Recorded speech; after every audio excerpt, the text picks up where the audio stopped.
Bonsoir à toutes et à tous.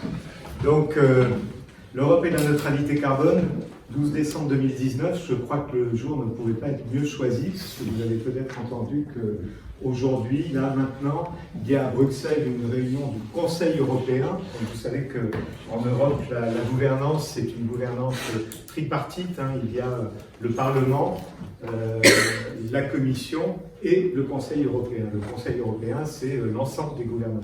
Et ce soir, Ursula von der Leyen présente effectivement son pacte vert au Conseil européen. Et d'après les échos que l'on peut avoir, certains ont dit on a du pain sur la planche et on va y passer la nuit. Donc voilà.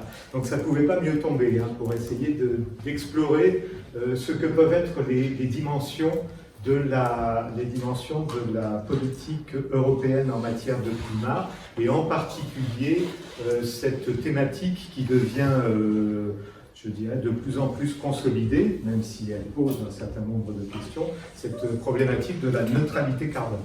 Donc je vais essayer de vous resituer un peu, d'abord peut-être de présenter ce que c'est que le concept de neutralité carbone, et pour ce faire, je passerai par la France en quelque sorte avant d'arriver à Bruxelles, parce que bon, ça permet de poser clairement les problèmes, et ensuite on pourra voir la nature des problèmes en Europe. Alors, d'abord, le concept de neutralité carbone, d'où vient-il ? Il vient largement de l'accord de Paris, qui a été conclu en décembre 2015. Accord de Paris qui prévoyait de contenir l'élévation de la température moyenne de la planète nettement en dessous de 2 degrés par rapport au niveau pré-industriel, et de poursuivre l'action menée pour limiter l'élévation des températures à 1,5 degré. C'est un objectif extraordinairement ambitieux. La plupart d'ailleurs des collègues qui travaillaient dans le GIEC à l'époque disaient que ce n'était pas raisonnable d'inscrire un objectif de 1,5 degré parce qu'on n'y arriverait pas. Mais c'était un peu un passage obligé dans la négociation, puisque tous les pays de ce qu'on appelle les États insulaires, qui sont menacés dans leur existence même par le changement climatique et la montée du niveau des océans, avaient indiqué que pour eux, 2 degrés c'était trop. À 2 degrés, ils disparaissaient. Donc ça faisait partie un peu du deal politique. Mais c'est petit à petit, enfin pas petit à petit, assez rapidement après l'accord de Paris, donc cet objectif de 1,5 degré est apparu, et y compris, il y a eu la demande formulée au GIEC de produire des scénarios 1 degré, 1,5 degré. Alors je ne vais pas vous donner l'ensemble des informations sur ces scénarios, il y aurait énormément à dire, mais simplement, je pense qu'ils sont vraiment, ce rapport 1.5 a été à l'origine du concept de neutralité carbone. Pourquoi ? Parce que dans le rapport 1.5, les collègues qui ont fait tourner leur modèle, à la fois climatique et modèle économique, ont examiné, ils ont regroupé finalement les scénarios en 4 grandes catégories. Des scénarios basse énergie, qui étaient des scénarios dans lesquels l'accent était mis avant tout sur la réduction de la demande. Ça donnait notamment ce qu'ont fait les gens de l'IASA. Il y avait un scénario très intéressant. J'ai combien de temps? En fait, avec les questions, y compris 1h30, d'accord. Un peu moins, 1h15. Ok. Donc, les gens de l'IASA en particulier ont fait un scénario très intéressant qu'ils ont appelé LED, comme l'éclairage LED, mais Low Energy Demand. Bon, c'est un scénario qui est intéressant à découvrir. Et puis après, il y avait d'autres variantes, un scénario soutenabilité, un scénario dit médian et un scénario intensif en ressources. Le scénario intensif en ressources, il se caractérise par le fait qu'au départ, on ne fait pas grand-chose, donc on laisse filer pendant un certain temps, mais la contrepartie, pour rester dans le 1,5 degré, ça signifie qu'en fin de parcours, il faut faire massivement des émissions négatives. Alors c'est quoi les émissions négatives? C'est le fait qu'on va prendre du CO2 dans l'atmosphère, en gros de 2 manières principales différentes. Ou bien on fait de ce qui s'appelle le BECS, c'est-à-dire de la production d'énergie à partir de la biomasse. Donc la biomasse capture du CO2 dans l'atmosphère, On utilise cette biomasse ensuite dans une centrale électrique pour produire de l'énergie, mais on récupère le CO2 de la combustion. Donc on a pompé du CO2 dans l'atmosphère à travers la biomasse, et ensuite on récupère le CO2 au moment de la combustion, et on le met ensuite dans des réservoirs souterrains de différentes natures. Ça, c'est la première voie pour faire des émissions négatives. La deuxième voie, c'est d'accélérer ou d'amplifier en quelque sorte les grands cycles géochimiques qui conduisent, qui permettent de capturer du carbone, en particulier dans les forêts et dans les sols. Donc voilà les deux grandes voies, je dirais la voie artificielle et la voie entre guillemets naturelle. C'est du naturel anthropique, si on peut dire. C'est l'action de l'homme qui encourage ou qui gère les cycles naturels. Bien. Donc ça, voilà. Donc si on laisse filer pendant un certain temps et si on veut faire 1,5, ça veut dire qu'en fin de parcours, on va devoir pomper des quantités absolument massives de CO2 dans l'atmosphère, puisque vous voyez ici qu'on est à moins 20, alors même qu'aujourd'hui, on est proche de 40 en émission totale. Quel est le point commun de ces 4 scénarios? C'est le point rouge, et c'est pour ça que c'est important de bien avoir ça en tête, c'est que dans tous ces scénarios, quelle que soit l'action précoce ou retardée, en gros, il faut arriver à une neutralité aux alentours de 2060. Vous voyez, le point rouge, il est à peu près dans tous les cas de figure au même endroit. C'est-à-dire, c'est le moment où, en tout cas, on a une égalité entre les émissions et la capture de CO2 dans l'atmosphère. Donc, ça fonde, je dirais, ça veut dire que le concept, en tout cas, si on s'inscrit dans un scénario 1.5, le concept de neutralité carbone, il est assez robuste. C'est-à-dire que dans tous les cas de figure, il faut qu'on soit à la neutralité à l'horizon 2060. Bon, c'était quelque chose d'ailleurs qui était un peu perçu avant, mais là au moins le rapport du GIEC, il a le mérite de bien caractériser cette chose. Alors, il se trouve que, de ce fait, un certain nombre d'acteurs et un certain nombre de pays ont retenu la neutralité carbone comme l'objectif de leur politique énergie-climat. Et en particulier, alors c'est le cas pour la France, donc je vais vous donner un peu quelques éléments sur la France pour qu'on comprenne bien ce dont il s'agit. Donc, neutralité carbone en 2050, ça veut dire que les émissions de gaz à effet de serre sont réduites au niveau du carbone additionnel qui est stocké chaque année dans les sols et les forêts. Plus exactement, au niveau du carbone stocké chaque année dans les sols et les forêts de manière additionnelle. Donc, il y a plusieurs enjeux. Premièrement, il faut augmenter les capacités de stockage du CO2. Et deuxièmement, réduire les émissions en diminuant la consommation d'énergie. Et troisièmement, augmenter l'offre des énergies non fossiles, biomasse, éolien, solaire et nucléaire. Dans les débats qu'il y a actuellement à Bruxelles, il y a la grande question de savoir est-ce que le nucléaire est une énergie fossile ou non. C'est un débat assez crucial parce que ça détermine un peu les politiques au niveau européen à propos du nucléaire. On pourra peut-être y revenir après. Voilà. Mais bon, tout en sachant que comme l'offre d'énergie non fossile est tout de même contrainte, la réduction de la demande doit être significative. Bon, on pourra discuter, mais en tout cas dans le cas français, ce qui est considéré, c'est qu'il faut des réductions de consommation très importantes de l'ordre de 50% par rapport à aujourd'hui. On va cesser, je dirais, d'explorer des hypothèses qui sont toutes très ambitieuses. Alors, la question est de savoir qu'est-ce qui est le plus ambitieux, enfin, quelle est l'hypothèse la plus ambitieuse ou la plus difficile à atteindre. Mais pour l'instant, ce n'est pas tout à fait notre propos. Cet objectif, en France, a remplacé l'ancien objectif qui datait d'ailleurs de 2003, donc ça faisait pas mal de temps. En France, l'objectif de la politique climatique, c'était facteur 4, c'est-à-dire diminuer les émissions de gaz à effet de serre par un facteur 4 en 2050 par rapport à leur niveau de 1990. Et donc aujourd'hui, la neutralité de carbone remplace cet objectif-là. Et ça s'est inscrit dans la loi de transition, la petite loi de transition énergétique, comme elle a été appelée, du début de l'année. Mais en particulier, ça s'inscrit dans le contexte de la stratégie nationale bas carbone qui inclut effectivement l'idée de la neutralité carbone. Alors ce graphique, il illustre assez bien la problématique. C'est on voit ici en 2005-2015 aujourd'hui les émissions des différents secteurs, y compris d'ailleurs les émissions négatives qui existent déjà aujourd'hui dans les forêts et dans les sols. Et puis après, on a l'agriculture, le traitement des déchets, l'agriculture, l'industrie, le traitement des déchets, les industries d'énergie, le résidentiel tertiaire, les transports, le secteur des terres, etc. Et ici, capture et stockage du carbone, c'est la voie artificielle, c'est-à-dire récupération du carbone et injection dans les sols.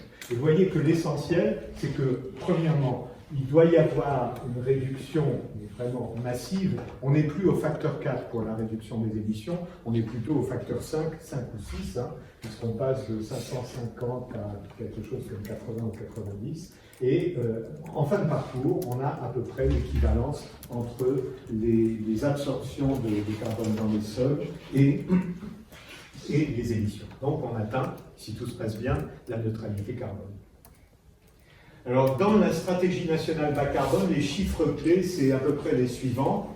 On considère que la capacité d'absorption dans les forêts et dans les sols, ça nous donne le niveau des émissions résiduelles auquel il faut arriver en 2050, soit 65 millions de tonnes de CO2 plus 15 millions de tonnes de CO2 de stockage artificiel. Quand je dis artificiel, c'est le stockage, la récupération du CO2 à la combustion.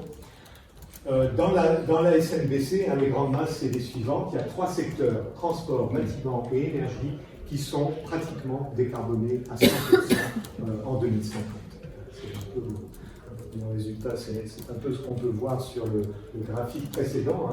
Vous voyez qu'il y a les 3 secteurs là, qui sont importants en début de parcours et qui sont pratiquement ramenés à presque zéro à la fin de parcours.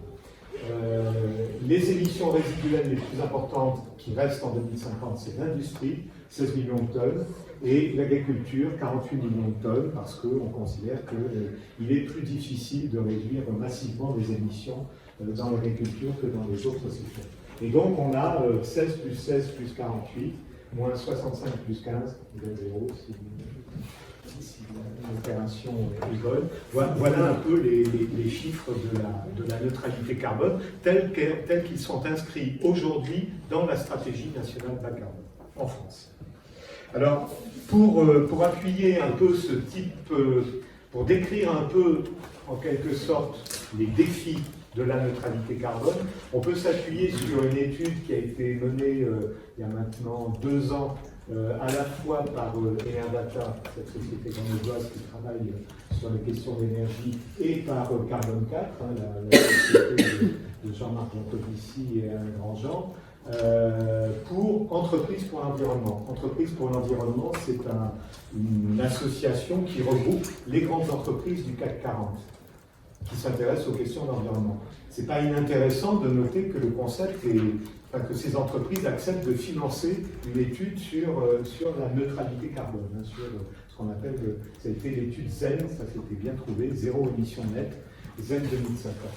Et quand on a essayé de faire la synthèse un peu des grands changements, ce qui est apparu, c'est que il y a certes, c'est important de raisonner sur une base sectorielle, bâtiment, transport, industrie, ça c'est un peu la manière système énergétique, c'est la manière traditionnelle de poser le problème, mais finalement, moi j'avais pas mal bossé sur la synthèse, et sur la synthèse, ce qui m'était apparu comme un concept important, c'est le concept de nexus. Alors Nexus, c'est un terme qui était employé il y a longtemps par Ignacy Sachs, qui était un peu un des pères des concepts du développement durable, avant même le rapport Brundtland. Et Ignacy Sachs parlait souvent de nexus, c'est-à-dire un nexus, c'est un lieu où il y a un enchevêtrement de problèmes, en quelque sorte. Et c'est un système complexe, et quand on tire une des variables, on fait bouger les autres variables, et donc il faut arriver à traiter les choses de manière combinée, en quelque sorte. Et finalement, on a identifié dans Z 2050 6 grands nexus. Alors je vous les détaille un peu parce que je pense que c'est une valeur assez générale. Premier nexus, et ça c'est nouveau avec la neutralité carbone, parce que dans le facteur 4, finalement, on considérait que l'agriculture, c'était important, mais ce n'était pas si important que ça. Dans la neutralité carbone, le nexus alimentation, qu'est-ce qu'on mange? Des céréales, des lentilles ou de la viande de bœuf, ça a une importance. Donc le nexus alimentation, agriculture, forêt, usage des sols, ça devient un lieu important, un système important à traiter. Et encore une fois, quand on bouge une des variables, ça va rejaillir sur les autres variables. Vous comprenez bien, hein, les sols qu'on va utiliser pour faire soit des pâturages, soit de l'agriculture, c'est des sols qui ne sont pas forcément disponibles pour faire de la biomasse énergétique et réciproquement. Donc on est obligé de prendre les choses ensemble. Deuxième nexus, si j'ose l'appeler comme ça, c'est un peu le nexus gilet jaune, au sens où ça pose les questions de l'urbanisme, des transports, de l'accès aux services. Et là encore, on ne peut pas séparer les problèmes. Hein. On ne peut pas avoir d'un côté traiter le problème du bâtiment et de l'autre celui des transports. Tout ça, ça se tient. Ça se tient, et la structure des villes, la densité des villes, etc., l'accès aux services dans les villes ou dans les zones non urbaines, tout ça, c'est une série de problèmes à traiter ensemble. Troisièmement, la question de l'industrie, évidemment, avec les consommations en matériaux, les concepts d'économie circulaire, donc de recyclage et d'économie circulaire. Diminuer, en quelque sorte, les consommations d'énergie et de matière de l'industrie, c'est un sujet majeur.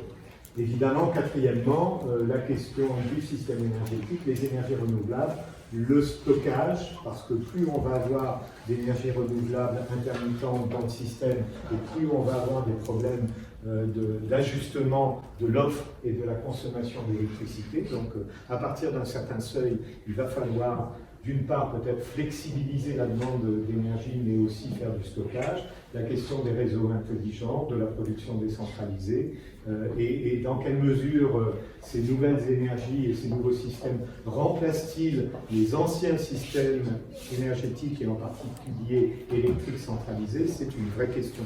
Il y a une vraie question qui n'est pas du tout tranchée, me semble-t-il. Cinquièmement, alors ça, ce serait plutôt le nexus, si on ose, le nexus Black Friday. Quel mode de vie, quel mode de consommation, quel est le rôle de la publicité, qu'est-ce que c'est que la sobriété et comment pratiquer la sobriété en vue de la neutralité carbone, il y a un vrai sujet. Et enfin, on peut terminer sur un dernier sujet qui est plutôt l'économie, mais on pourrait dire presque la macroéconomie, l'économie verte, l'investissement, quelle reconversion d'industrie. Là, au Conseil européen, je pense que le sujet principal, c'est qu'est-ce qu'on va faire, en gros, des mineurs de charbon en Pologne et dans tous les pays. Comment on va assurer la reconversion des régions qui étaient fortement dépendantes du charbon. Donc, il y a des questions de reconversion, trajectoire d'emploi, trajectoire industrielle.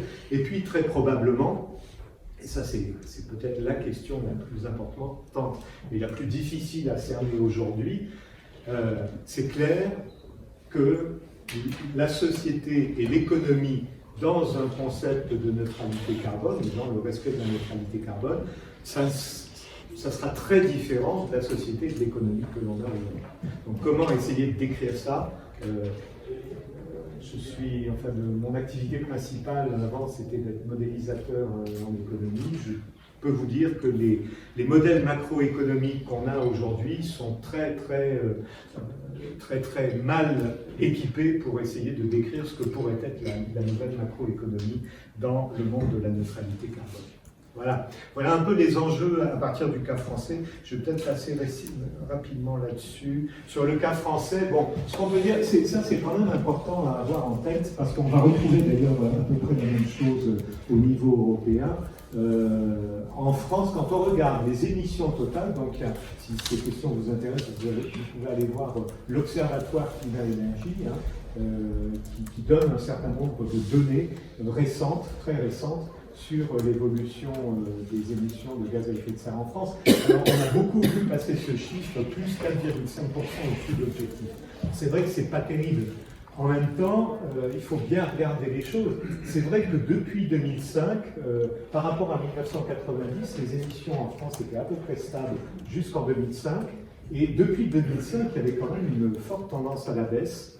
Pas toujours pour de bonnes raisons, parce qu'il y a une des raisons, c'est que, en particulier, à partir de 2008, il y a la crise économique et il y a, je dirais de manière peut-être encore plus structurelle, il y a une certaine désindustrialisation en France qui explique que c'est vrai qu'une bonne partie des réductions d'émissions, elles viennent de l'industrie.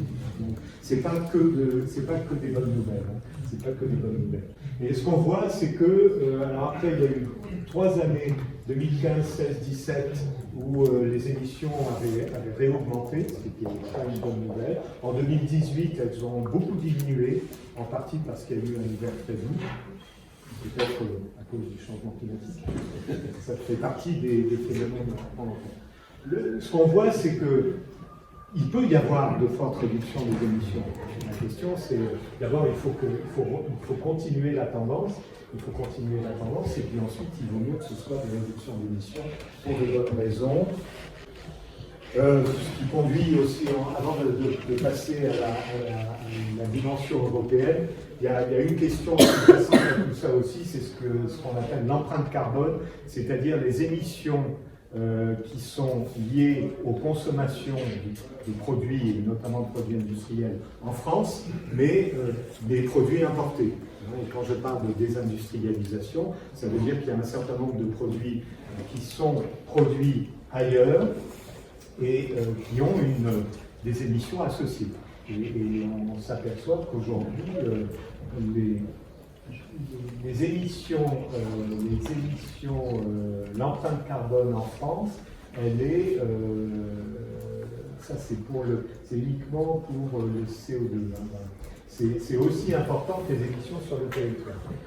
Donc il y a vraiment un enjeu majeur. Christian Depertuis, qui était à Grenoble il y a quelques temps, disait que je ne suis pas regardé après, mais il disait que lui, il avait regardé, il disait que dans le cas de l'Allemagne, c'est pas la même chose. Hein, parce que l'Allemagne a conservé une industrie forte, donc il y a des émissions beaucoup plus élevées par tête en Allemagne qu'en France, à peu près 50%, mais par contre, le poids des émissions importées est beaucoup plus faible. Bien. Voilà le type de questions qui sont soulevées dans la logique de la neutralité carbone. Alors on passe au niveau européen. Alors il existe déjà, depuis novembre 2018, une feuille de route 2050 de l'Europe. Alors c'est un document de 393 pages. Je vais vous épargner l'analyse de ce document. Je me la suis épargnée d'ailleurs à moi-même aussi, parce que c'est énorme. Ça signifie quand même qu'il y a des gens qui bossent. Quoi. Il y a en particulier, je connais le chercheur qui fait ce genre d'études pour la Commission européenne. Hein, c'est Pantelis Capros. Il a fait d'ailleurs sa thèse en France au CEA en modélisation économique. Et Pantelis est depuis le modélisateur de la DG Énergie de la Commission. Et il fait tourner des très gros modèles, très détaillés. Encore une fois, il faut toujours être prudent avec les résultats des modèles, mais c'est quand même des outils d'exploration de la réalité. Et donc, ces travaux, ce n'est pas la totalité du document support de la feuille de route 2050, mais c'est quand même une bonne partie des scénarios. Et donc, la Commission européenne étudie, alors ça c'est un peu c'est le discours officiel, hein, je ne sais pas, mes remarques, mais en accompagnement de la feuille de route, il dit que la Commission européenne étudie des moyens efficaces pour rendre l'économie européenne plus respectueuse du climat et moins consommatrice d'énergie, avec une feuille de route vers une économie à faible intensité carbone. L'UE devrait réduire ses émissions de gaz à effet de serre de 80% d'ici à 2050.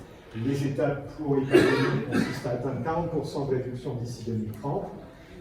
Actuellement, Ursula von der Leyen est en train de considérer une révision alors je ne sais pas si on peut dire à la hausse ou à la baisse, plus sévère, c'est-à-dire que ce qui est en train d'être discuté, c'est le passage à 50% d'ici 2030, donc plus ambitieux, et 60% d'ici 2040. Tous les secteurs doivent contribuer à atteindre les objectifs, et message optimiste, tout ça c'est des messages, encore une fois, la transition vers une économie sobre en carbone est réalisable et abordable. Alors pour étudier ça, mon collègue Pantelis étudié une série de 8 scénarios qui permettent de décrire ce que pourrait être. Alors, ce n'est pas tous des scénarios de neutralité. Hein. Je pense que l'essentiel des scénarios, c'est plutôt des scénarios 2 degrés. Hein, donc, ce n'est pas tout à fait la neutralité carbone. Un scénario électrification, dans lequel on met le paquet sur une électricité décarbonée pour réduire significativement, pour 80% de réduction des émissions. Un scénario plutôt hydrogène, alors c'est jamais 100%, hein, c'est toujours un mix de politiques, il y a des dominantes. Un scénario dit Power to X, ça veut dire qu'on va utiliser l'électricité pour produire des vecteurs énergétiques gazeux ou liquides, qu'on utilisera ensuite dans l'industrie des transports de bâtiments. Un scénario efficacité énergétique, un scénario économie circulaire, un scénario combo, vous voyez bien ce que ça veut dire, c'est-à-dire on mobilise toutes les hypothèses favorables. Un scénario 1.5 avec se basant avant tout sur des solutions technologiques, donc en particulier avec plus de séquestration de CO2, plus de récupération de CO2 dans l'atmosphère, et un scénario 1.5 plutôt fondé sur un changement dans les styles de vie.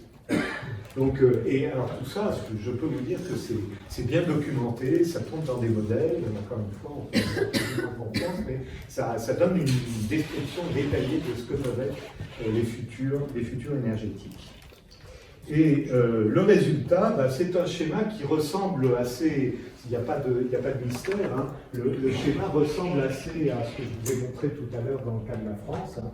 Tous les grands secteurs en Europe, production d'électricité, industrie, transport, bâtiment, construction et agriculture, devront prendre des mesures très importantes, même si des différences subsistent quant au pourcentage de réduction. Mais on retrouve cette égalité finale entre les émissions résiduelles et les capacités de capture dans les sols.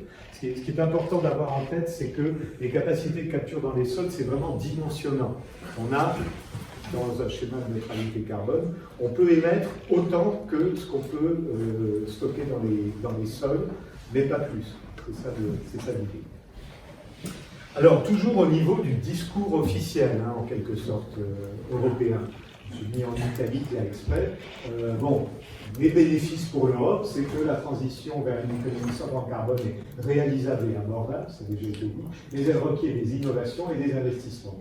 Elle renforcerait l'économie de l'Union européenne, elle l'aiderait à réduire son utilisation des ressources essentielles telles que l'énergie, c'est l'aspect indépendance de l'Europe, et elle serait bénéfique pour la santé, ça c'est ce qu'on appelle les co-bénéfices des politiques climatiques, hein, c'est-à-dire qu'en assurant la neutralité carbone et la transition, on réduit considérablement les pollutions atmosphériques locales, c'est un problème qui fait partie des grands sujets par la réduction de la pollution atmosphérique.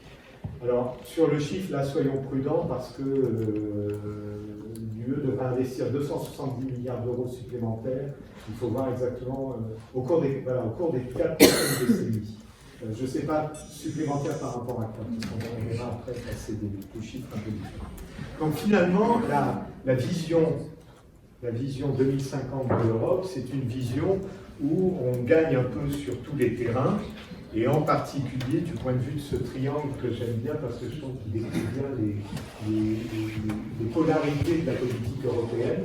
Il y a une polarité concurrence et compétitivité économique et industrielle. Il y a une polarité sécurité d'approvisionnement, là c'est une question de dépendance par rapport au pétrole importé ou par rapport au gaz importé de Russie. Et puis il y a une polarité environnement global. Le discours européen qui est juste en plus dit on devrait pouvoir faire converger ces trois polarités parce que si on fait la transition, on va gagner en sécurité d'approvisionnement, on importera moins de matières premières énergétiques, on va gagner sur le plan de l'environnement et local et global, et en plus on va avoir une économie compétitive parce qu'on maîtrisera les nouvelles technologies. Donc c'est un peu tout va pour le mieux dans le meilleur des mondes. On va voir que c'est pas aussi simple que ça, mais voilà, c'est aussi quelque chose à avoir en tête. Alors au niveau européen, ça se traduit par des objectifs à moyen terme qui sont les suivants, mais ça va, je pense que ça va être bientôt obsolète, hein, puisque il y avait eu un coup de génie il y a quelques années au niveau européen qui était de dire on va faire le 3 x 20 en 2020 pour caractériser la politique européenne. Je me souviens plus en quelle année c'était.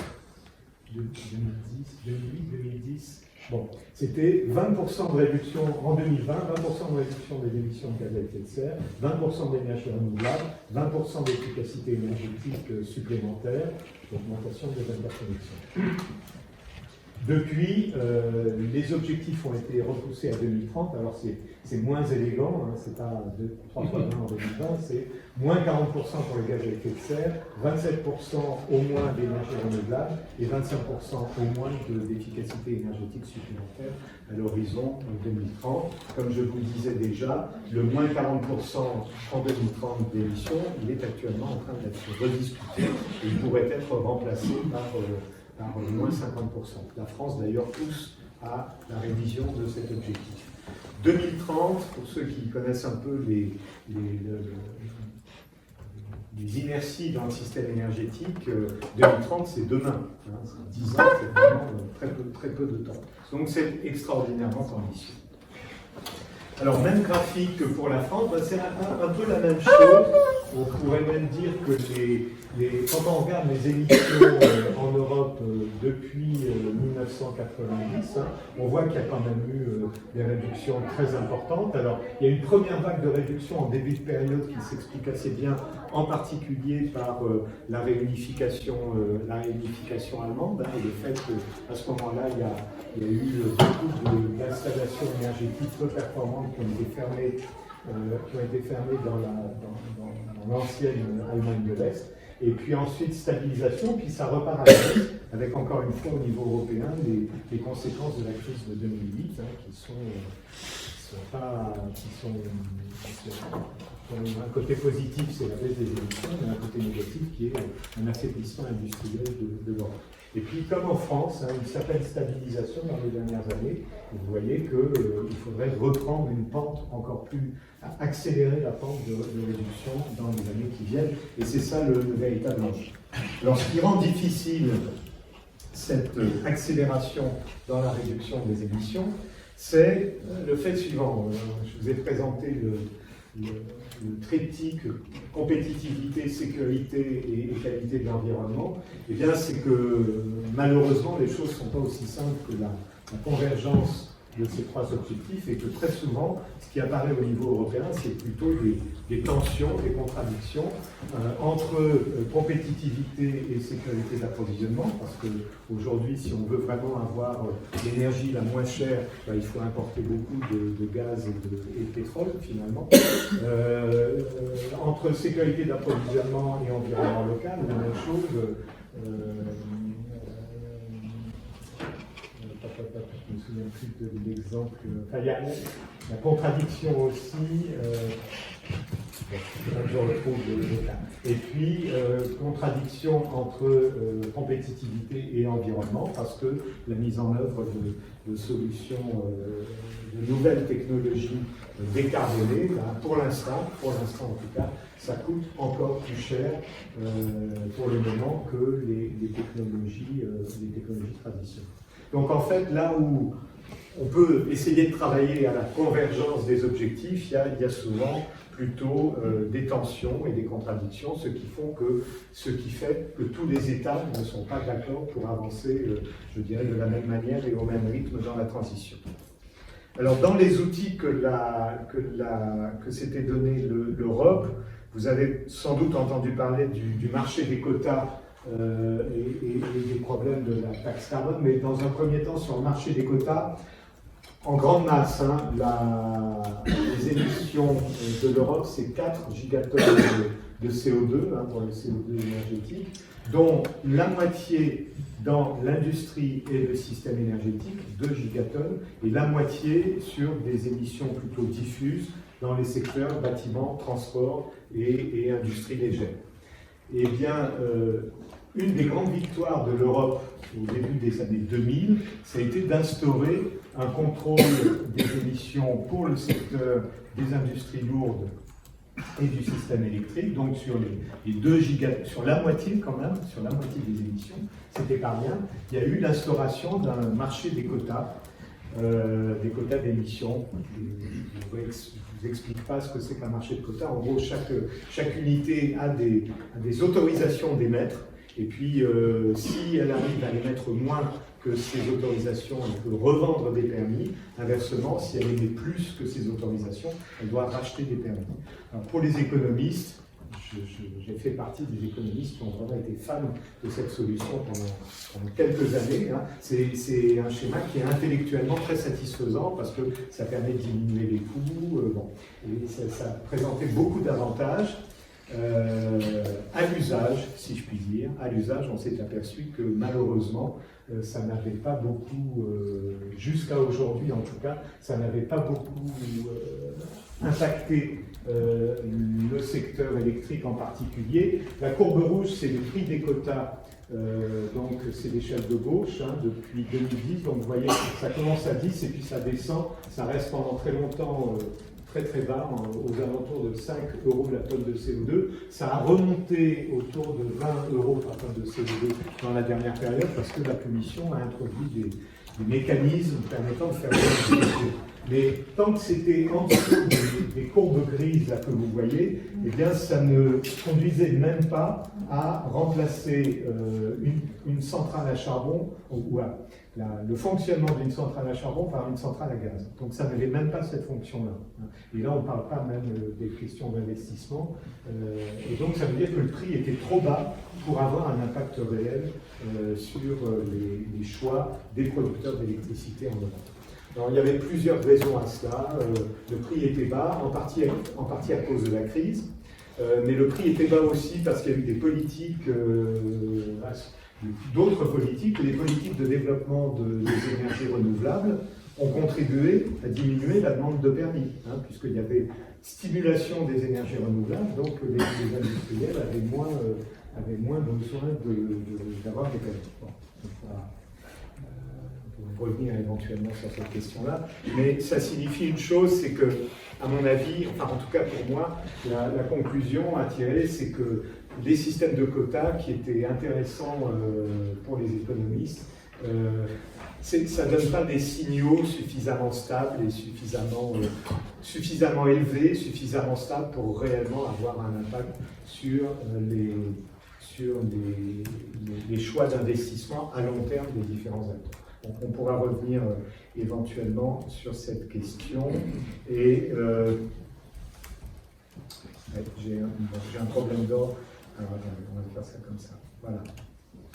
L'alternative au système de quotas, c'est la taxe carbone. Donc, on a beaucoup parlé en France ces derniers temps. Hein. Et de fait, la nouvelle commission est en train de remettre sur le métier le chantier de la fiscalité énergétique. Hein.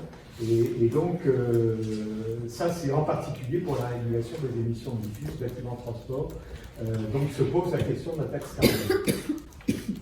Au niveau français, vous avez vu les problèmes que pouvait poser l'introduction d'une taxe carbone.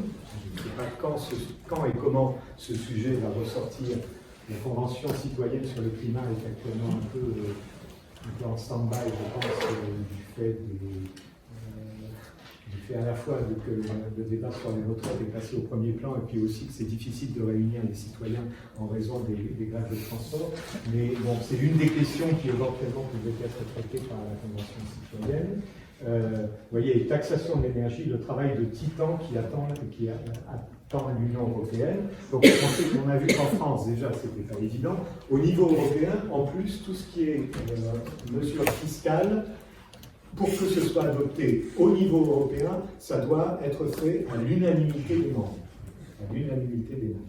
Quand on évoquait tout à l'heure en introduction les défis qui attendent la Commission européenne, ça c'est un vrai défi. C'est pas du tout évident que ce sujet soit résolu rapidement.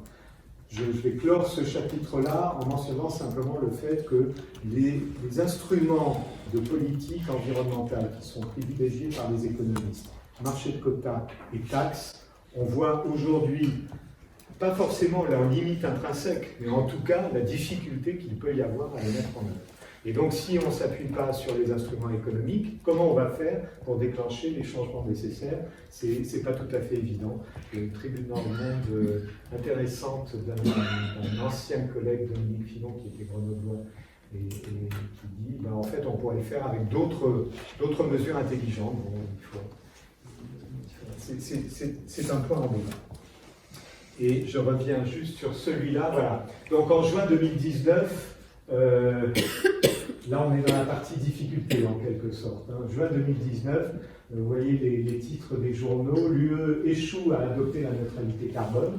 Et on voit déjà apparaître la Pologne, Hongrie, République tchèque et Estonie se sont opposés à un accroissement de l'ambition européenne. Actuellement, se discute à Bruxelles, encore une fois, sur le moment même. Là. Alors, je pense que l'Estonie a dû se ranger, a dû changer son point de vue, parce que ce qu'on mentionne aujourd'hui, c'est l'opposition de Pologne, Hongrie et République tchèque. Également, en juin 2019, la difficile création de la Banque européenne du climat. Donc là, ça renvoie directement à ce qu'évoquait tout à l'heure Michel sur le pacte finance-climat, hein, et report de la décision sur les 1000 milliards, qui sont les 1000 milliards demandés initialement par Jean Jouzel et Pierre-Marie Cureau au sein du pacte finance-climat. J'approche de la conclusion. Voilà. La question, c'est est-ce que la nouvelle commission va être capable d'insuffler un nouveau souffle? Alors, j'essaie de voir de quand date ce schéma. Alors, vous voyez ce système d'engrenage assez complexe, hein, c'est les rouages, en quelque sorte, de la politique européenne. Alors, on va pouvoir éventuellement juste pointer les différentes dimensions. D'abord, l'union énergétique et l'action en faveur du climat. Ça, c'est l'idée selon laquelle plus les systèmes énergétiques en Europe seront intégrés et unifiés, et plus facile se fera.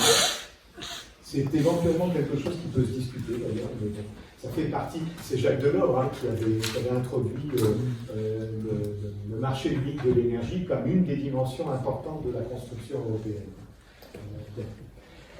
Deuxième point, la fiscalité, donc assurer une tarification efficace des externalités, donc des coûts environnementaux, et une répartition équitable des coûts de la transition. Donc là, c'est très clairement, enfin, ça renvoie notamment à la question de la taxation du carbone. Troisièmement, le budget de l'Union européenne et la question du financement durable.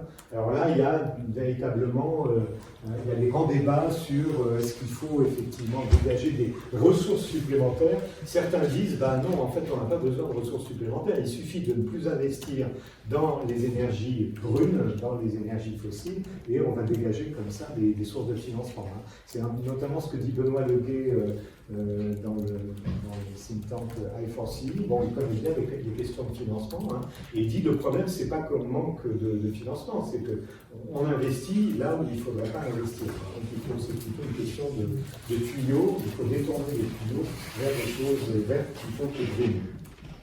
La question de l'action locale, donc, qui fait partie, c'est une question qu'on ne peut absolument pas sous-estimer, puisque on voit bien que politique du bâtiment, politique des transports, urbanisme, aménagement, tout ça c'est tout à fait essentiel. Et ça se joue pour une bonne partie au niveau local. Une des questions qui est à mon avis sous-estimée, c'est dans quelle proportion. C'est-à-dire qu'on peut se poser la question de savoir, par exemple, la neutralité carbone au niveau d'une agglomération, est-ce que ça veut dire quelque chose, hein? Est-ce qu'on va tout pouvoir faire au niveau d'un territoire comme la communauté d'agglomération de Grenoble? Il faut se poser la question de savoir dans quelle mesure on est local et dans quelle mesure on s'appuie quand même sur les grands réseaux nationaux, hein, qui permettent de fournir de l'énergie, on l'espère, de plus en plus décarbonée. Là, il y a à mon avis une vraie question qui n'est pas forcément bien identifiée. Le niveau local est essentiel, mais où est-ce qu'on met le curseur entre, en gros, autarcie d'un côté et au contraire dépendance 100% de grand réseau? C'est une question qui mérite, à mon avis, exploration approfondie. La recherche et l'innovation, donc ça c'est une des dimensions très importantes, évidemment, pour mettre en œuvre les nouvelles technologies du décarboné. Les politiques de concurrence et la question des aides d'État, alors là, on pourrait, il y a pas mal d'études qui ont été faites sur finalement le fait que souvent les États aident des entreprises qui ne devraient pas l'être, en particulier du point de vue de leurs impacts environnementaux. La question du marché unique du numérique, alors là, l'intégration des systèmes, oui, c'est un peu le système d'exploitation numérique permettant l'intégration des systèmes et la mise en place de nouveaux modèles d'entreprise.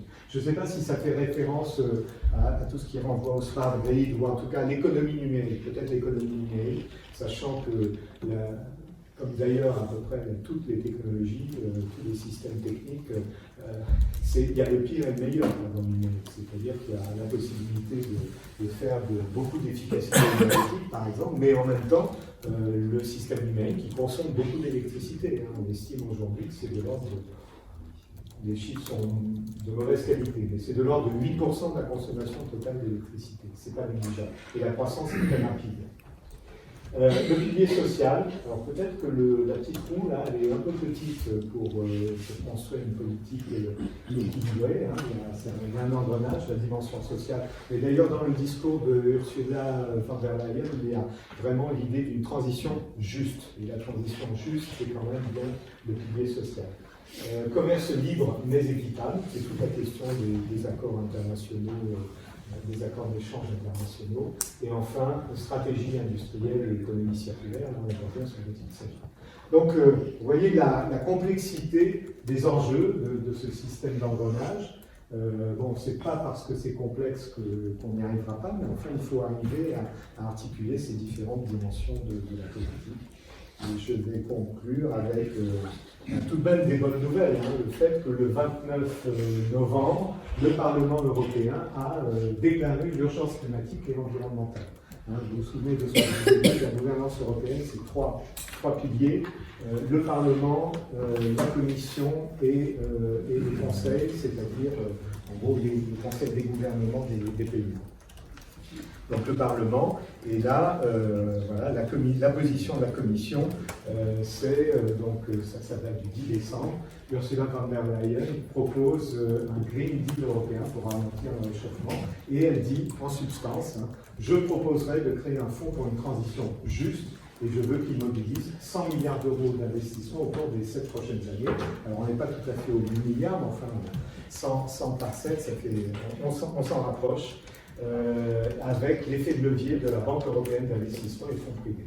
Nous ferons en sorte d'aider les régions européennes pour lesquelles la marche est plus haute, de manière à ne laisser personne de côté. Là, c'est impliqué. C'est destiné effectivement aux régions charbonnières de l'Europe, en Allemagne, mais évidemment plutôt en Europe de l'Est. Et il y a là implicitement l'idée qu'il va falloir aider ces régions à se reconvertir complètement dans le processus de transition. Donc ça, c'est plutôt, je dirais, des déclarations d'intention plutôt positives. J'avais un dernier transparent de conclusion, mais c'est celui. Donc, la boucle est bouclée.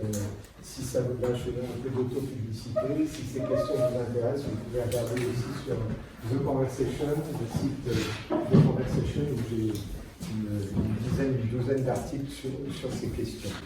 Pour conclure, je pense qu'on peut se dire que l'objectif est assez clair, l'objectif de la neutralité carbone, on voit bien ce à quoi il correspond. On voit bien qu'il est extraordinairement ambitieux. Alors est-ce qu'il faut en conclure qu'on ne va pas y arriver et que ce n'est pas la peine de retenir des objectifs que l'on sait qu'on ne pourra pas tenir? Ce n'est pas trop mon point de vue. Mon point de vue est plutôt de dire fixons-nous des objectifs très ambitieux, parce que si on ne le fait pas, ce sera encore pire en quelque sorte. Et donc faisons tout ce qu'il faut, ou en tout cas le cap est clair. Le cap est clair, c'est-à-dire qu'il faut réduire les émissions à presque zéro dans tous les secteurs. Il faut faire en sorte que les capacités d'absorption du carbone dans les sols, les forêts, etc. soient préservées et même amplifiées. Et puis, voilà, donc il faut véritablement, dans chaque secteur, dans chaque nexus, un ensemble d'innovations un peu en rupture qui nous permettent de nous rapprocher le plus possible des trajectoires de la neutralité carbone. Voilà.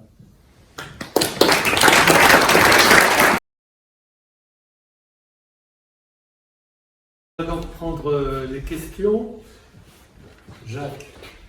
Vous avez montré une courbe, peut-être même plusieurs courbes, qui montrent que le dégagement de dioxyde de carbone en Europe diminue, mais vous avez dit aussi que c'était dû en partie au fait que l'Europe fait faire ses réfrigérateurs, ses bagnoles, etc.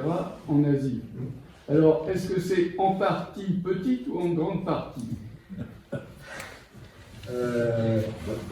C'est une bonne question. Je ne pourrais pas vous dire exactement. En tout cas, dans le cas. Alors, encore une fois, il faudrait distinguer les différents pays européens, parce que ce ne serait pas forcément la même chose pour l'Allemagne. Vous savez que l'Allemagne a un excédent industriel tout à fait plus que significatif, très important.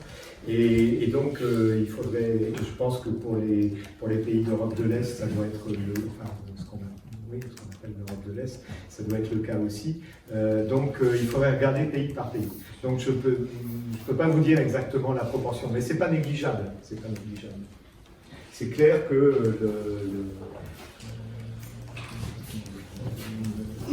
la désindustrialisation en Europe est effectivement un facteur qui fait qu'on importe des émissions. Laurent Vernet, que je pense que tu connais, explique très bien une chose, que la quantité de gaz à effet de serre est liée à 3 facteurs: la population, le niveau de vie et l'efficience des flux, et donc tout ce que tu as montré là. Moi, je trouve ça extraordinaire, comme les 2 premiers points sont totalement oubliés. Et donc, en fait, ce qu'il explique, c'est que c'est un nœud gordien, c'est-à-dire que si on n'agit que sur l'un et pas sur les 2 autres, on n'arrive à rien. Alors, ça rejoint la population, le niveau de vie sur lequel on se met d'accord, et l'efficience des flux. Le niveau de vie du centre, on se met d'accord, il n'est jamais abordé, et moi je trouve que j'en déduis de ce que tu as présenté qu'il n'y a à aucun moment on parle d'une réduction de la population ou quoi que ce soit, des politiques de natalité. C'est ça. Qu'est-ce qu'il y a ça? Je dirais que c'est volontaire pour moi de ne pas parler de la question de la population. Parce que je pense que c'est une question, pour moi c'est des raisons éthiques. Philosophiquement, ça me pose problème de dire qu'on va trouver une solution en réduisant la population. D'abord parce que ça me paraît complètement irréaliste. Deuxièmement parce que, et là je fais encore référence à celui que je considère vraiment mon maître dans ces domaines, Ignacy Sachs, qui disait la meilleure politique démographique, c'est le développement. C'est dans le développement, c'est dans l'éducation des jeunes filles et des jeunes femmes. C'est là qu'on a les facteurs qui expliquent le fait qu'on passe dans les sociétés d'un nombre d'enfants de 6-8 dans des sociétés pré-industrielles à 3, puis 2, puis 1,5, ce qui pose d'ailleurs un certain nombre de problèmes. Genre du Japon, le vieillissement de la population, ça pose des problèmes. Donc voilà, je pense que c'est éthiquement, de mon point de vue, c'est éthiquement pas condamnable, je ne vais pas dire ça, mais éthiquement, je pense que ce n'est pas la solution. Et puis en plus, pratiquement, la solution, c'est plutôt le développement, l'éducation, qui fait qu'on va arriver vers les niveaux de population satisfaisants. Quant au revenu, ah oui, d'accord, le revenu. Là, ça nous renvoie à un autre débat chaud bouillant, je dirais, c'est croissance ou décroissance. Et la question, c'est croissance ou décroissance de quoi? De quelle économie? Et c'est vrai que je m'excuse, je vais être un peu véhément, mais il y a souvent ces objections. On évoque un lien comme ça, qu'on ne peut pas modifier entre la population, le revenu et l'énergie et les émissions. Mais je pense que tout l'enjeu, c'est précisément de réussir le découplage, et y compris le découplage entre consommation d'énergie et PIB. Alors le PIB, on en parle trop, je pense, parce qu'en fait le problème, c'est pas le problème du PIB.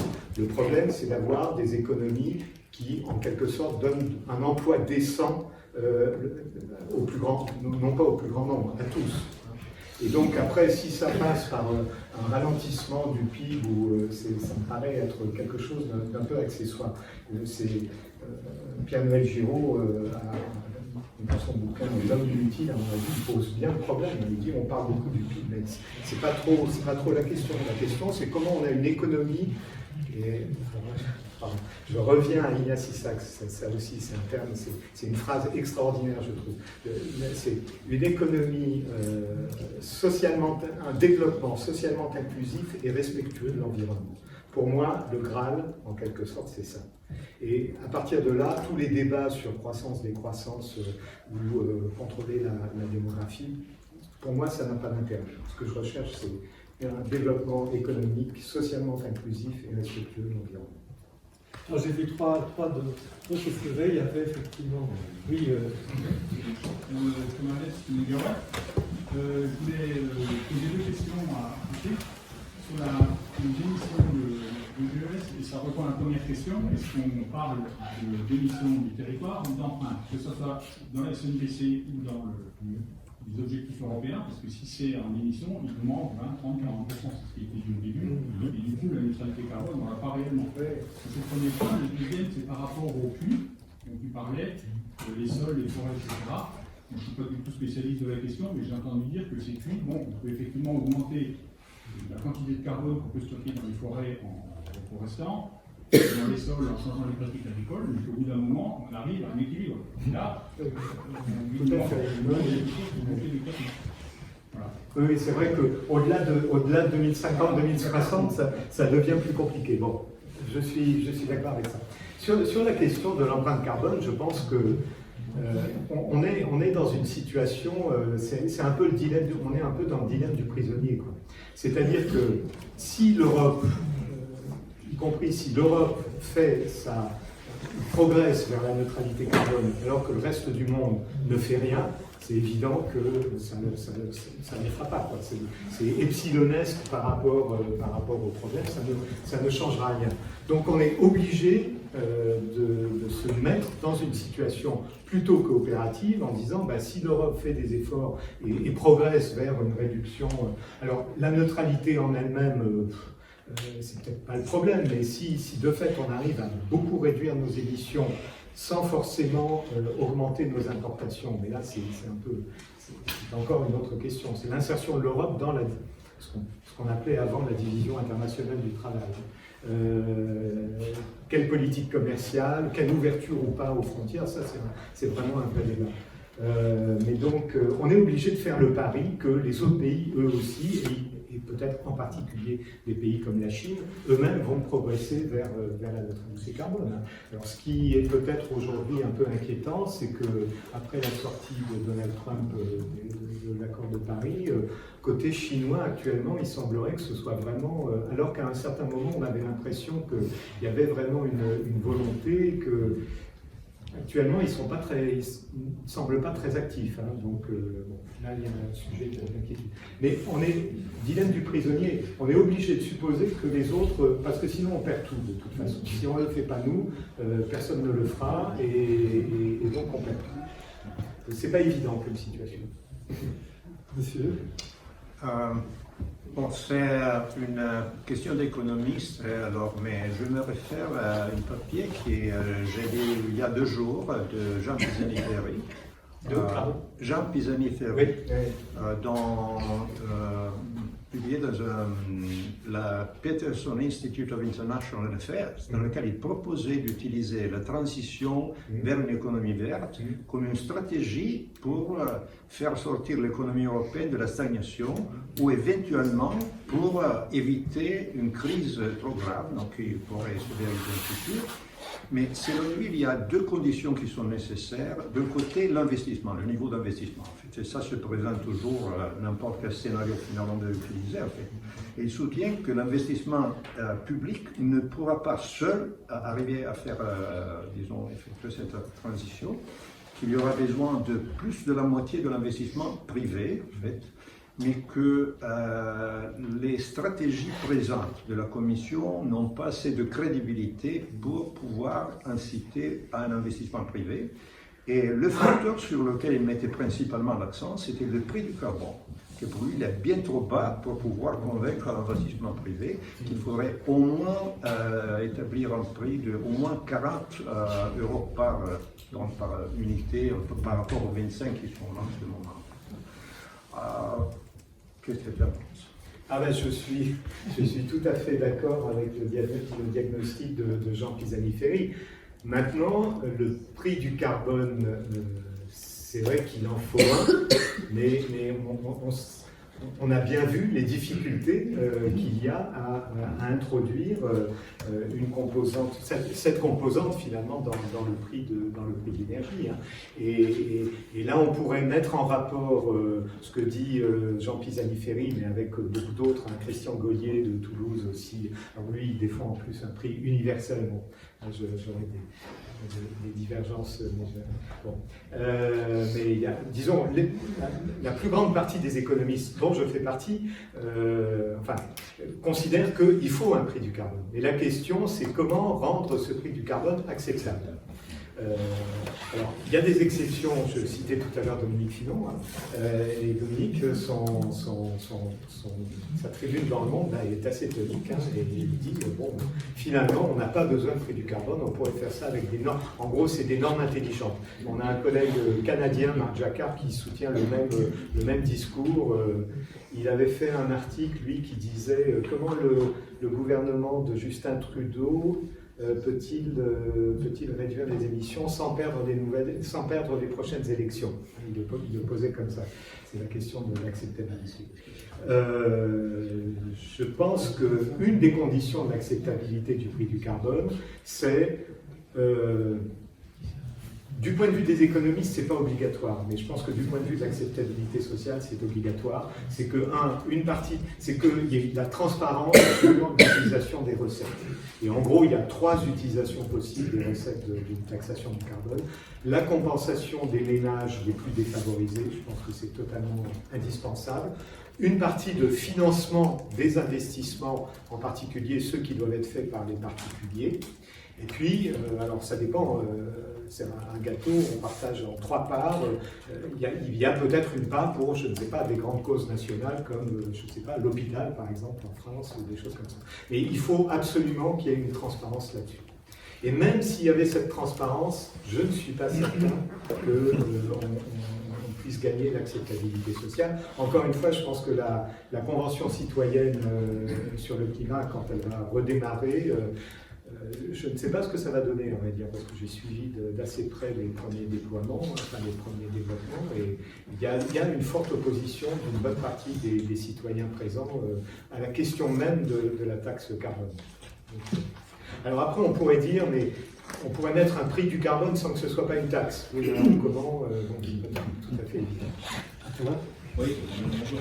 Je voudrais revenir à une question qui est posée par la personne devant, quand même, sans parler d'éthique ou autre.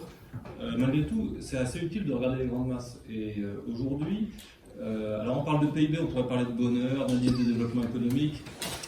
Certes, il y a des mesures, mais enfin bon, voilà, aujourd'hui, nous parlons de PIB parce que c'est quand même un truc qu'on comprend à peu près. C'est la comptabilité nationale.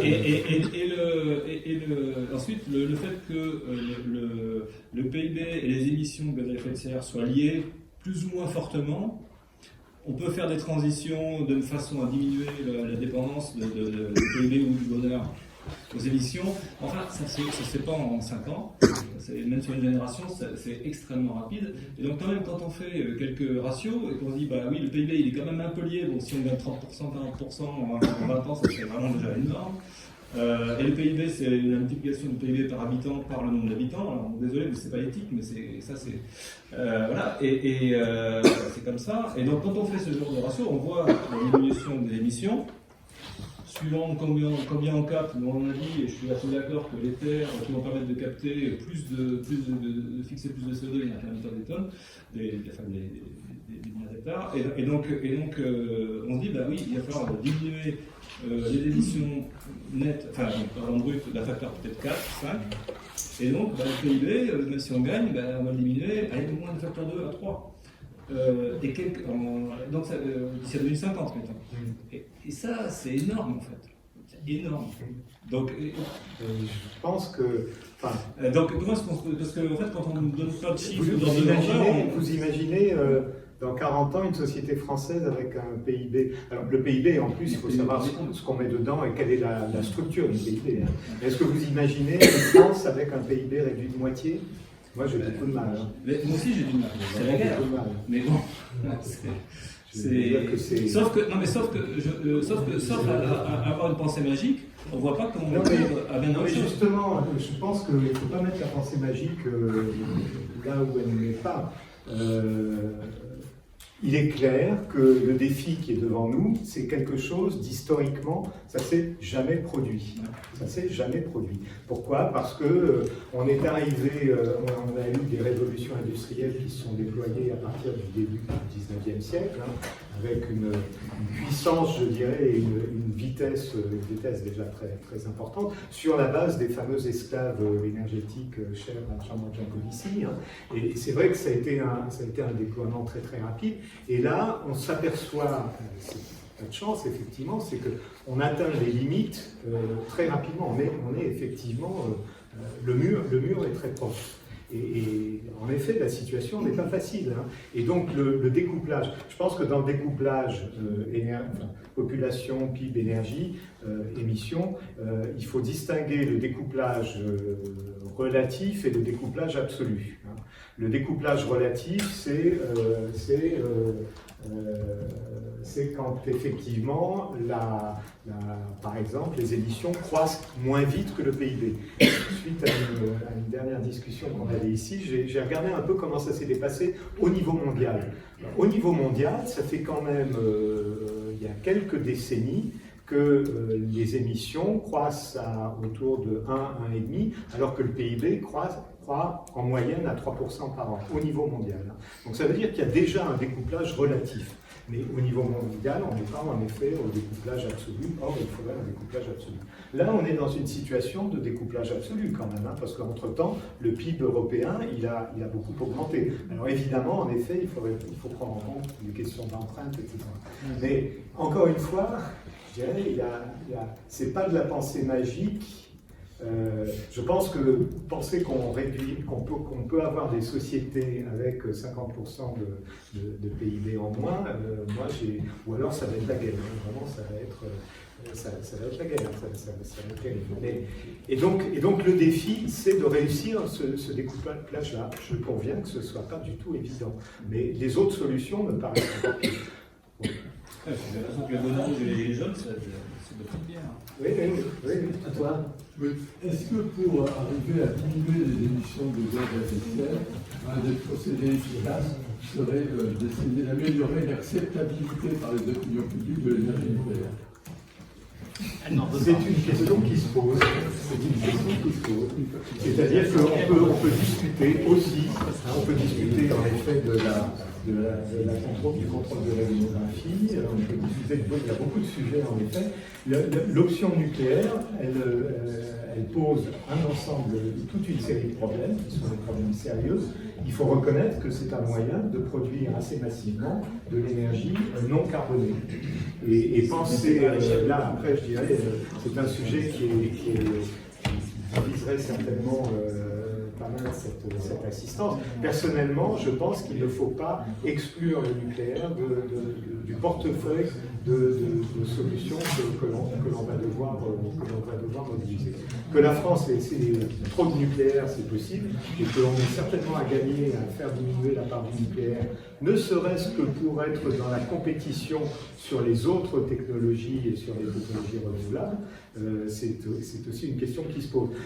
Je suis assez convaincu que dans cette série de défis qui sont devant nous, hein, et qui sont effectivement inouïs, au sens qu'on n'a jamais vécu ça, je suis assez convaincu qu'il n'y a aucune solution qui peut apporter, je dirais, 100% ou vraiment à elle seule une part très importante. Et que chaque solution, à partir d'un certain moment, elle va atteindre ses limites.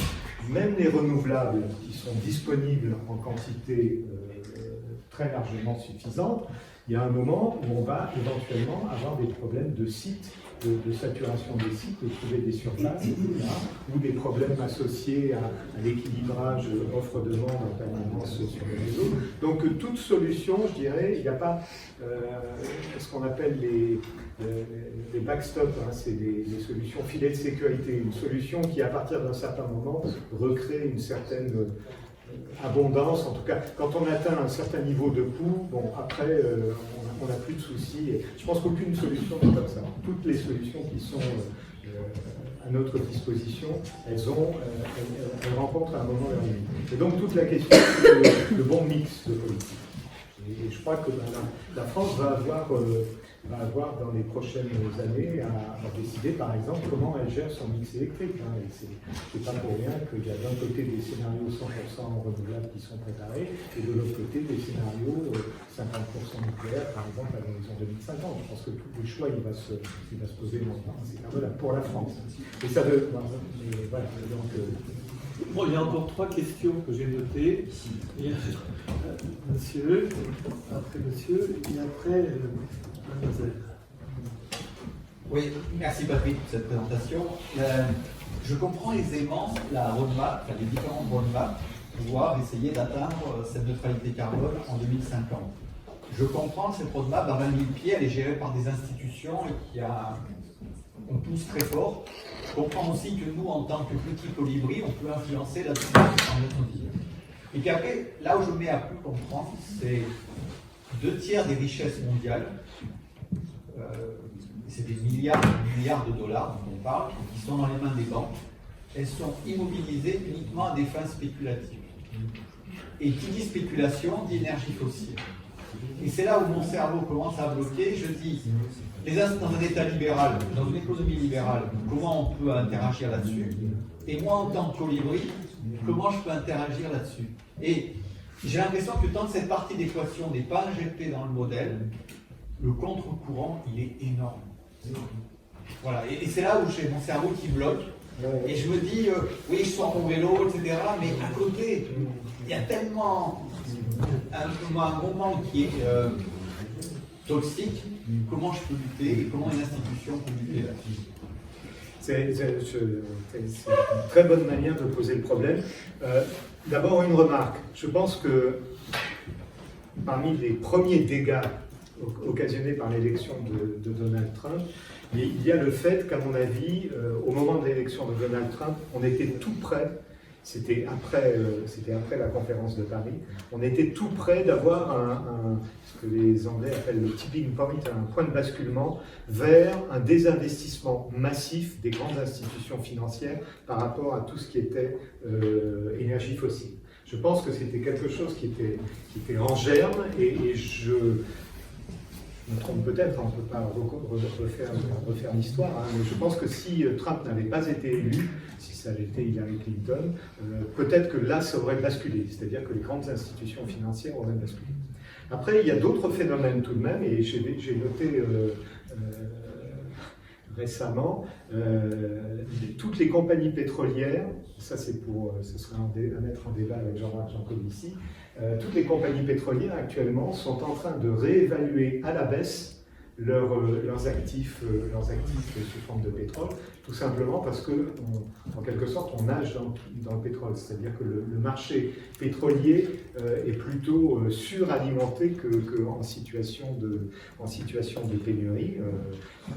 Il y a peut-être un pic pétrolier pour les pétroles conventionnels, mais il y a énormément de pétrole conventionnel. Puis on découvre aujourd'hui toujours quand même des gisements de pétrole ou de gaz. Et ça, c'est intéressant. Et dans l'article que je lisais sur ce sujet, il disait, mais en plus, il y a quand même, on commence à voir un pic, non pas de l'offre pétrolière, mais de la demande pétrolière. Et il y a un ralentissement de la demande pétrolière. Et ça, je pense que, pour le coup, ce qu'on peut faire, c'est de tout faire pour que ce pic de la demande, parce que c'est ça, ce sera en quelque sorte l'attrition des entreprises fondées sur les fossiles par la réduction de la demande. C'est ça qu'il faut obtenir. Moyennant quoi, c'est vrai que je pense qu'en tant que colibri, tout ce qu'on peut faire pour pousser au désinvestissement dans les énergies fossiles, il faut le faire. Extinction Rébellion, ça on peut bon, alors, deux dernières questions, je suis désolé, mais on ne va pas pouvoir. Bon, donc vous avez souligné que pas mal de choses évoluaient en ce moment. L'urgence climatique est déclarée par le Parlement. Le fait que l'on parle de concurrence équitable à la place de concurrence libre et non faussée, on voit qu'il y a des évolutions de philosophie. Tout ça vient de façon assez synchrone avec l'arrivée d'Ursula. C'est un hasard, vous me direz peut-être ce que vous en pensez. Quelques questions. Peut-on espérer la mise en place de sanctions équivalentes à celles qui existent pour la règle des 3%?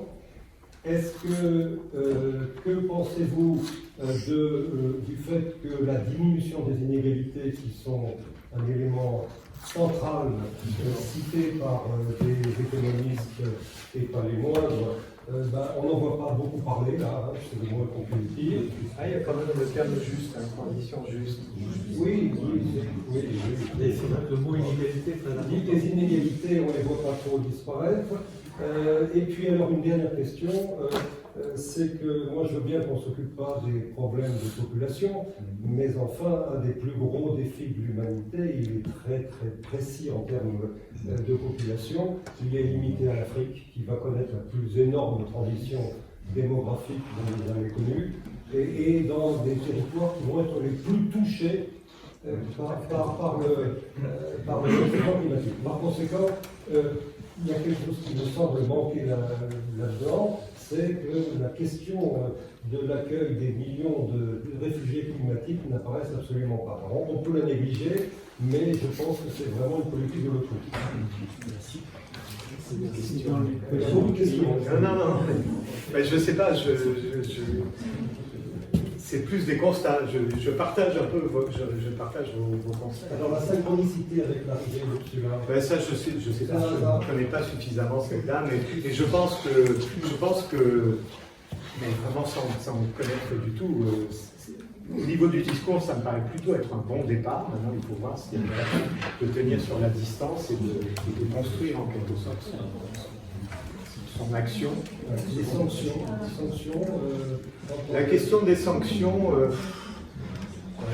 oui. On a des amendes pour tout et n'importe quoi. Oui, enfin la règle du 3%, finalement, on l'a pas respectée pendant très longtemps. Oui, mais enfin, il y a quand même des amendes pour les Oui, non, mais pourquoi pas? Si on n'est pas des éléments extrêmement contraignants, rien ne va bouger. Hein. Il ne faut pas se faire d'illusions. Pour la dernière question. J'ai vu un chiffre récemment qui disait justement, par rapport aux mutations de population, qu'un avatar de jeu vidéo, quelqu'un qui jouait régulièrement, en un an, il consommait autant d'énergie que 40 Éthiopiens. Et donc je me disais par rapport à ça que si on pouvait réduire notre impact énergétique, on pourrait réduire notre PIB, notre niveau de vie, en réduisant notre niveau de vie. Et alors pourquoi on ne le fait pas, et est-ce que vraiment l'Europe, par exemple les conseils européens peuvent agir sur ça, sur notre façon de gérer notre vie? Oui, c'est pas du tout impossible. Le chiffre que vous me donnez, moi j'avais vu quelque chose d'approchant, c'est pas impossible du tout. La question c'est, on vit en société, et dans cette société, il y a certainement une partie non négligeable de la population qui peut accepter de réduire un peu son niveau de vie pour contribuer à sauver la planète. Mais c'est pas forcément, je pense pas qu'aujourd'hui, en tout cas, ce soit la majorité. Alors peut-être que dans votre génération, ça peut changer, ça je suis assez convaincu qu'il y a vraiment des changements de valeurs et de priorités qui sont importants. Mais donc, peut-être que la manière dont on met l'accent sur le niveau de vie ou les standards de vie va pouvoir évoluer de manière significative dans le futur. Aujourd'hui, je crois que on n'est pas encore à un point où l'ensemble de la société serait prêt à sacrifier une bonne partie de sa consommation pour sauver la planète. Mais ça n'empêche qu'en tant que colibri, effectivement, chacun peut apporter sa part. Je pense qu'effectivement, dans les jeunes générations, il y a tout de même un changement important de valeurs et de comportement. Très bien, on va arrêter là. Merci.